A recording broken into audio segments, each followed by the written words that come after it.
ఇల్లు సుఖ సంతోషాలతో ఉండాలంటే ఆ ఇంటి ఇల్లాలి మీదే ఆధారపడి ఉంటుంది. శాస్త్రం ప్రకారం స్త్రీలు కొన్ని పనులను అస్సలు చేయకూడదు అని పండితులు అంటున్నారు. మరి స్త్రీలు ఏ పనులు చేస్తే ఇంటికి అదృష్టం, ఐశ్వర్యం కలుగుతుంది, ఏ పనులు చేస్తే దరిద్రం వెంటాడుతుందో ఈ వీడియోలో తెలుసుకుందాం. ప్రతిరోజు ఇంట్లో దీపారాధన అలవాటు చేసుకోవాలి. వారానికి ఒక్కసారి అయినా గడపకు పసుపు కుంకుమ పెట్టాలి. పూజ గదిలో ఒకే రూపానికి చెందిన 2 విగ్రహాలు ఉండకూడదు. పూజ చేసే విగ్రహాల ముందు ఉదయం సాయంత్రం ఖచ్చితంగా మంచినీరు ఉంచాలి. గురువారం రోజున స్త్రీలు తలస్నానం చేయకూడదు. అలాగే గోళ్ళు, జుట్టు కత్తిరించుకుంటే లక్ష్మీదేవి ఇంటి నుంచి బయటకు వెళ్తుందని జ్యోతిష్య శాస్త్రం చెబుతోంది. ఈ విధంగా ఆ ఇంట్లో దారిద్ర్యం ఎదురవుతుందని తెలియజేస్తుంది. లక్ష్మీనారాయణులకు ఇష్టమైన గురువారం రోజున తలస్నానం, గోళ్ళు, జుట్టు కత్తిరించుకోవడం మతపరమైన గ్రంథాలు నిషేధించాయి. ఇంట్లో నిమ్మకాయ దీపం పెట్టకూడదు. దేవాలయంలో మాత్రమే నిమ్మకాయ దీపం పెట్టాలి. ఇల్లు ఊడ్చిన చీపురును నిల్చోబెట్టకూడదు. వంటగదిలో వాడిన మసి బట్టలను పొద్దుపోయాక అస్సలు ఉతకకూడదు. అలా ఉతికితే మీ ఇంట్లో దరిద్ర దేవత తిష్ట వేసుకుని కూర్చుంటుంది. దీపం పెట్టిన కుంది కింద పళ్ళెంలో నీరు పోసి పసుపు కొద్దిగా వేసి దీపం పెడితే కుటుంబం మొత్తం సుఖసంతోషాలతో ఉంటారు. నిద్ర లేవగానే ఆ దుప్పటిని విదిలించి మడవాలి. లేకుంటే దరిద్రదేవత ఆసనంగా అక్కడ కూర్చుంటుంది. అలాగే చీపురును దక్షిణ దిక్కున మాత్రమే పెట్టాలి. వేరే ఏ దిక్కున ఉండకూడదు. ఇలా ఉంచితే ధనలక్ష్మి మీ ఇంటికి వస్తుంది. సాయంత్రం నిద్రపోయే ముందు వంటపాత్రలు, వంటగది, స్టవ్ను ఖచ్చితంగా శుభ్రం చేయాలి. అలా చేసిన తరువాతే నిద్రపోవాలి. ఇలా చేయకుంటే లక్ష్మీదేవి అలుగుతుంది. అలాగే ఇంట్లో మహిళలు జుట్టును విరబోసుకుని నిద్రపోతారు. కానీ ఇలా అస్సలు చేయకూడదు. స్త్రీలు ఎప్పుడూ జుట్టు విరబోసుకుని ఉండకూడదు. అలా ఉంటే ఇంట్లో జ్యేష్ఠాదేవి వచ్చి కూర్చుంటుంది.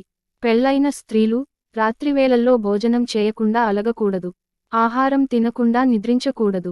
పెళ్లైన మహిళలు బొట్టు లేకుండా తిరగకూడదు. స్త్రీలు బహిష్ట సమయంలో తలలో పువ్వులు పెట్టుకోకూడదు. పెళ్లైన మహిళలు బంధువుల ఇంట్లోనో స్నేహితుల ఇంట్లోనో ఎక్కువ రోజులు ఉండకూడదు. ఇది ఆమె వివాహ బంధంలో చీలికను సృష్టించవచ్చు. మీరు వెళ్ళిన ప్రతి దేవాలయాల నుండి విగ్రహాలు తెచ్చుకుని ఇంటి నిండా పెట్టకూడదు. మీ పెద్దలు నుండి వస్తున్న ఆనవాయితీలు వదలకూడదు. ఉదయం లేవగానే అద్దం చూడకూడదు. తల దువ్వకూడదు. రోజూ దీపారాధనకు మీరు వాడే నూనె మీ శక్తి కొద్దీ ఏదైనా పర్వాలేదు. కానీ వ్రతము, నోము, దీక్ష పరిహారాలు సమయంలో నువ్వుల నూనె, ఆవు నెయ్యి తెచ్చుకోండి. కానీ కల్తీ నూనెను మాత్రం వాడకండి. బట్టలను ఉతికాక మాత్రమే స్నానం చేయాలి. బట్టలు ఉతికిన నీటిని కాళ్లపైన పోసుకోకూడదు. అందులో జ్యేష్ఠదేవికి ప్రవేశం దొరుకుతుంది. బీరువాకు అద్దం ఉండకూడదు. అందులో ముఖం చూసుకోవడం, తల దువ్వడం లాంటివి చేస్తే లక్ష్మీదేవికి కోపం వస్తుంది.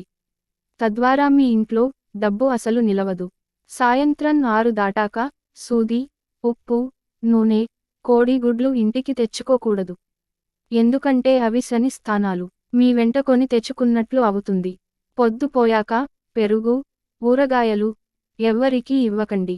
ఎందుకంటే ఇవి లక్ష్మీ స్థానాలు.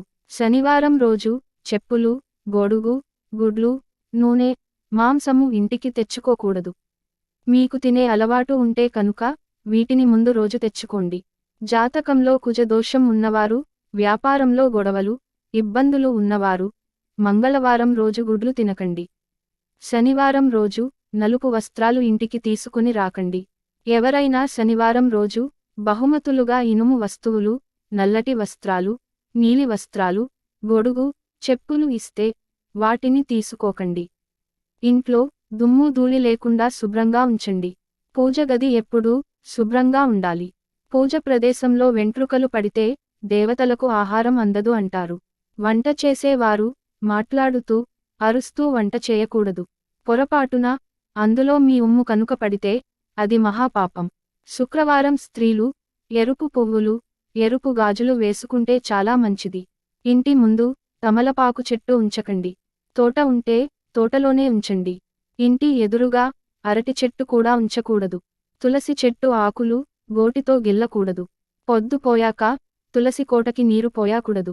ఒక చిన్న రాయిని తులసి కోటలో ఉంచి కృష్ణుడుగా భావించి పూజ చేస్తే మంచిది. జీతం రాగానే ఆ డబ్బుతో ముందుగా శుక్రవారం నాడు ఉప్పు కొనాలి. అప్పుడు ధనం ఇంట్లో నిలుస్తుంది.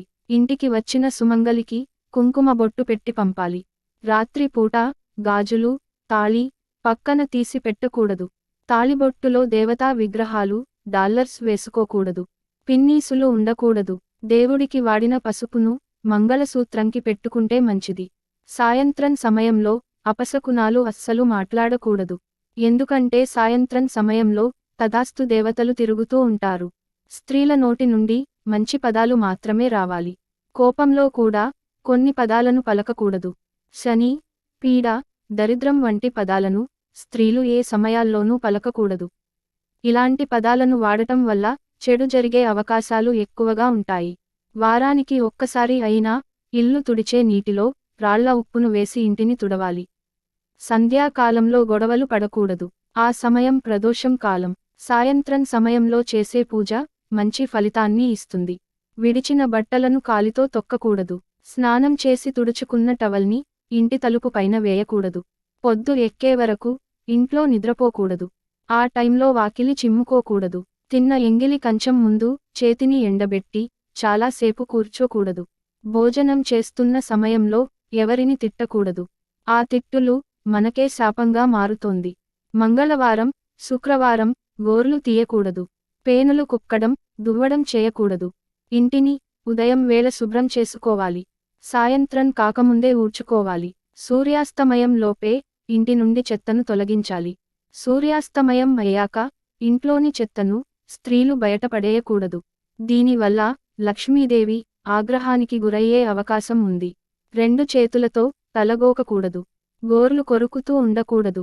కాలుపై కాలు వేసి ఆడిస్తూ ఉండటం మంచిది కాదు. రాహుకాలంలో స్నానం, భోజనం అస్సలు చేయకూడదు. వెండి వస్తువులు ఎవరికీ బహుమతులుగా ఇవ్వకూడదు.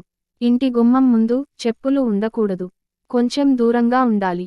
ఎవరికైనా ఇచ్చిన డబ్బు కానీ, ఏ రోజు ఆ రోజు వ్యాపారంలో వచ్చే ధనం కానీ నేరుగా డబ్బులు దాచే బీరువాలో పెట్టకూడదు. ముందు ఒక ఉప్పు డబ్బాలో పెట్టి తర్వాత బీరువాలో పెట్టాలి. దీని ద్వారా మీ డబ్బు రెట్టింపు అవుతుంది. కొత్త వస్త్రాలు ధరించేటప్పుడు దానికి చివర్లో కొద్దిగా పసుపు రాయడం మంచిది. ఎందుకంటే ఇది క్రిమినాశక సంకేతం. ఈ వీడియో మీకు నచ్చితే లైక్ చేసి సబ్స్క్రైబ్ చేయండి.